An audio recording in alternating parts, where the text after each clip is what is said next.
एहसन शाह की वाइफ के ऊपर, गोगी भट्ट और तिफी भट्ट, इन तीनों के ऊपर ये मुकदमे का इंदराज हुआ था। उसमें जो शकील भट्ट साहब का मौक़िफ़ था, उस कंप्लेंट में मेंशन था कि क्लिप वायरल है, ऑडियो क्लिप, जिसमें एहसन शाह अपनी वाइफ के साथ मिलकर उनको कत्ल करने की प्लानिंग कर रहा है। 302 की FIR होती है, ये purely on the statement of complainant होती है। उनके बेटे की, जावेद भट्ट साहब के जो बेटे हैं हमजा भट्ट, उन्होंने बताया कि उनकी वालदा से बात हुई है उनकी, और उनकी वालदा ने मौके पे कैसर भट्ट और जो फतेह है उसको पहचान लिया था कि उन्होंने शूट किया उनके वालिद को। उसका पोस्टमार्टम हो चुका है और पोस्टमार्टम की रिपोर्ट अभी डिस्क्लोज होना बाकी है। तो इसमें शुबा है कि जी दो ग्रुप दोबारा से एक्टिव हो गए हैं। बारिश हुई थी तो बारिश के वक्त कैमरास के वर्किंग उस तरह नहीं होती है इफेक्टिव जिस तरह एक डे लाइट में होती है, तो इस वजह से थोड़ा हमें शायद हासिल करने में थोड़ी मुश्किल पेश आ रही है। कानून की पासदारी करना हर शहरी की जिम्मेदारी है, और एक सिविलाइज सिटीज़न वही है बल्कि अपने जो सर्कल में लोग हैं उनको कानून के बारे में आगाह भी करता है। नाज़रीन, इस टाइम मैं थाना इचरा में मौजूद हूँ। मेरे साथ SHO बिलाल साहब मौजूद हैं। अस्सलाम वालेकुम। वालेकुम अस्सलाम। सर, कैसे हैं आप? जी अल्लाह का शुक्र।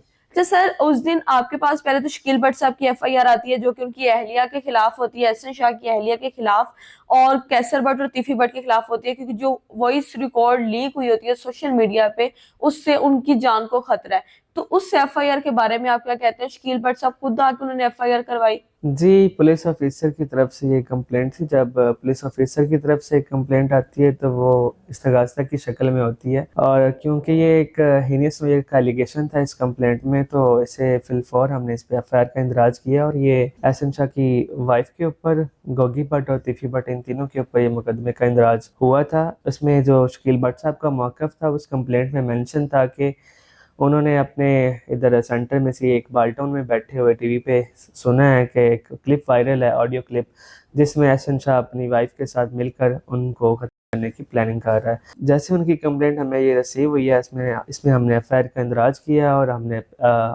अब हमारी इन्वेस्टिगेशन इसको फर्दर देख रही है। इन्वेस्टिगेशन विंग इस पे फर्दर हमारी इन्वेस्टिगेट कर रही है। एहसन शाह की अहलिया पे शकील भट्ट साहब ने FIR करवाई उसी रात जिस रात ये ऑडियो लीक होती है। उस रात वो जेवरात और कुछ पैसे लेके घर से भी फरार हो जाती हैं। तो ये अभी तक आपकी तफ्तीश जो है ये कहाँ तक पहुंची है उनकी अहलिया तक? जी, इसको जैसे मुकदमे का इंदराज हुआ है तो जी हम तफ्तीश हमारे सुबह इन्वेस्टिगेशन विंग है उसके हवाले हुई है, और इस पर बाकायदा IO मुकर्रर हुआ है, और ऐसे हमारे इंचार्ज इन्वेस्टिगेशन अबू ज़र अमजद साहब देख रहे हैं। और उसमें यह है कि मुल्ज़मान को पकड़ने के लिए जो हमारे वसाइल हैं उनको बरोकार लाया जा रहा है। अभी फ़िलहाल मुल्ज़मान रूपोश हैं इसमें, और जैसे कोई गिरफ्तारी अमल में लाई जाएगी तो आपके नोटिस में दिया जाएगा इंशाल्लाह। और उसके बाद जावेद भट्ट साहब की अहलिया जो उनके बेटे जो हैं वो FIR करवाते हैं, वो भी आपके थाने में होती है, और आप भी उस वक्त मौका वारदात पे भी मौजूद होते हैं।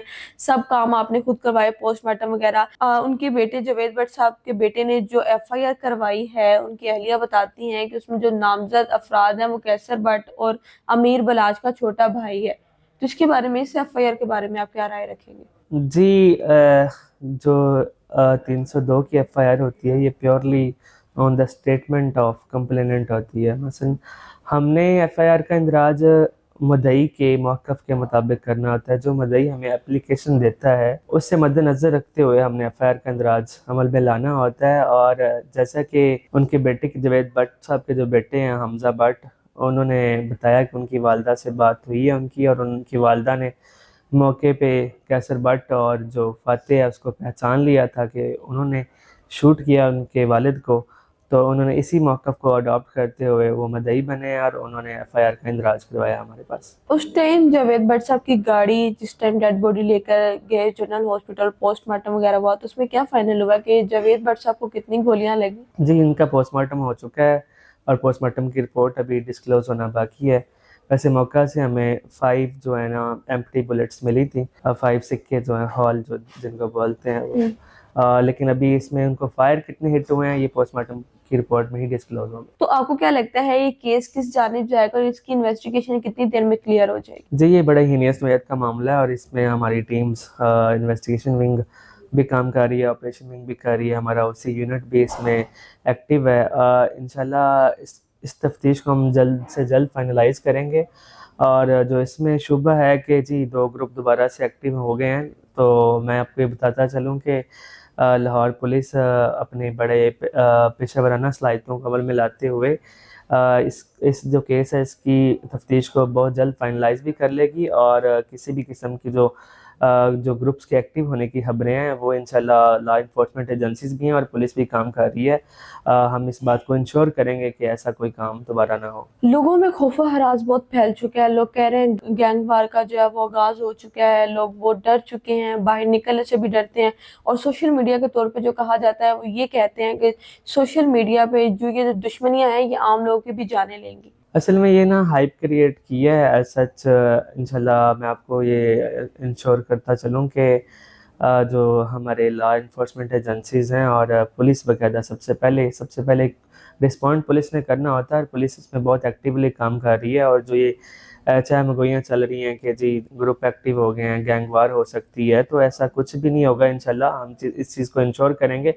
अमन व अमान की सूरत हाल को कायम करना पुलिस की फ़र्स्ट अवलिन ज़िम्मेदारी, और इसकी हम ज़िम्मेदार हैं और हम बेहतर जानते हैं कि हमने किस तरह अमन व अमान कायम करना है। अच्छा, बतौर एसएचओ आप थाना इचरा में वर्क कर रहे हैं, इस तरह के कई केसेस आपके पास आए होंगे, तो कितना टाइम लग जाता है इन्वेस्टिगेशन करने में? जी, इन्वेस्टिगेशन क्योंकि लाहौर पुलिस में 2 शोबा जात हैं, ऑपरेशन और इन्वेस्टिगेशन विंग। जैसे एफआईआर का इंदराज होता है तो फर्दर जो मुकदमा है वो इन्वेस्टिगेशन विंग देखती है। लेकिन जब कोई हीनियस नोयत का मुकदमा होता है जिसमें इस तरह का मर्डर हो गया, अटेम्प्ट टू मर्डर हो गया, रॉबरी हो गई, रेप हो गया, उसमें दोनों विंग्स आपस में इस तरह का लाइजन होता है हमारा कि हम दोनों विंग्स मिल के काम करते हैं। दोनों विंग्स की टीम्स जॉइंटली काम कर रही होती हैं, जॉइंटली एविडेंस की कलेक्शन होती है, जॉइंटली हम सीसीटीवी फुटेजेस देखते हैं, सेफ सिटी से हेल्प लेते हैं। जैसे कोई मामला ब्लाइंड हो तो ब्लाइंड को तो फिर ट्रेस करने के लिए आपको इस तरह के जो लोकल कैमराज हैं उनको देखना पड़ता है, आपको सीडीआर्स पे काम करना पड़ता है, आप वहाँ जियो फेंसिंग करवानी पड़ती है। तो हम ये सारे जो जितने टेक्निक्स हैं इन्वेस्टिगेशन की उन सब को बुरकार लाते हैं, और हीनियस नोयत के जो मामला हैं उनको हम जल्द से जल्द फाइनलाइज करने की कोशिश करते हैं। शाह जमाल अंडरपास के पास सीसीटीवी कैमरास भी होंगे, सामने एफसी कॉलेज भी लगता है, वहाँ की कोई सीसीटीवी वीडियोस हमें मिली है उस दिन की वारदात की? चूँकि आपको पता है बारिश का सीज़न चल रहा है, तो उस दिन बारिश हुई थी, तो बारिश के वक्त कैमरास के वर्किंग उस तरह नहीं होती है इफेक्टिव जिस तरह एक डे लाइट में होती है। तो इस वजह से थोड़ा हमें शायद हासिल करने में थोड़ी मुश्किल पेश आ रही है। लेकिन इंशाल्लाह कहते हैं ना कि जुर्म अपना कोई ना कोई सिरा छोड़ के जाता है, तो वो जो मुजरिम है उनकी कोई ना कोई कमज़ोरी तो वो छोड़ के गए हैं, और उसी कमज़ोरी को पकड़ते हुए पुलिस उन तक पहुँचेगी इंशाल्लाह। एफआईआर जब दर्ज होती है, नॉर्मल एफआईआर और किसी ऑफिसर की एफआईआर में कितनी देर में वर्किंग स्टार्ट कर दी जाती है? जी, ये तो बात इन्वेस्टिगेशन तो फ़ौर अमल में लाई जाती है, चाहे वो किसी किस्म का भी जुर्म है।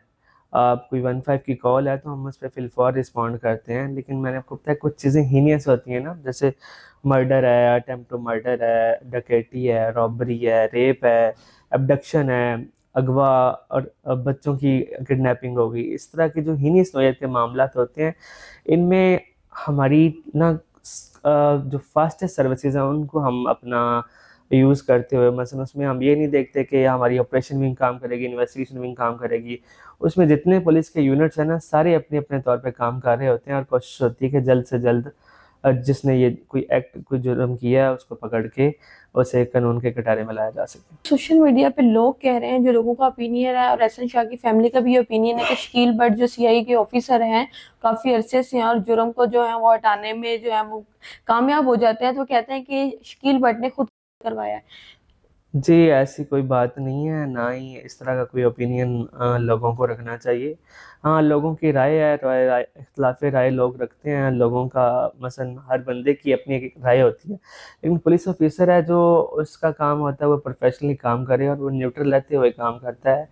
उसका किसी की साइड लेना, ना लेना उसका ये सरोकार नहीं होता। वो अपना प्रोफ़ेशनली बिहेव करता है और उसका काम होता है कि वो ऑन मेरिट तफ्तीश करे, ऑन मेरिट जिसका जो कसूरवार है, जो कसूर बनता है उसके मुताबिक उसके ऊपर एफआईआर का इंदराज करे और उसके मुताबिक ही ऑन मेरिट उसकी तफ्तीश करे। जो व्यूवर्स इस टाइम आपको देख रहे हैं उनके लिए क्या मैसेज है?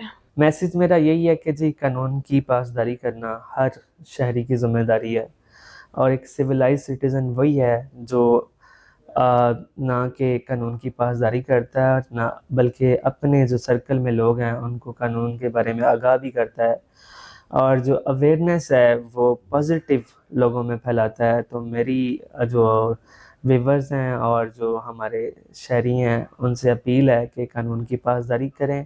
बहुत बहुत शुक्रिया। आज हमारे साथ एसएचओ बिलाल साहब मौजूद थे, जिनके पास 2 एफआईआर आती हैं। एक जावेद भट्ट के कत्ल की आती है, दूसरी शकील भट्ट की जानिब से आती है, जो कि हसन शाह की अहलिया गोगी भट्ट और तिफी भट्ट के लिए की जाती है। ये केस जो है वो किस तरफ जाएगा, रोज ब रोज न्यू न्यू अपडेट्स जो हैं वो आ रही हैं। आगे की जानिब बढ़ेंगे और आगे देखेंगे कि आगे क्या नई अपडेट्स आती हैं। इसी तरह हमारे चैनल पाक 24/7 को सब्सक्राइब कर लें ताकि न्यू अपडेट्स आपको मिल सके। इसी के साथ अपनी मेजबान तैयबा अवान को दें इजाजत। अल्लाह हाफिज।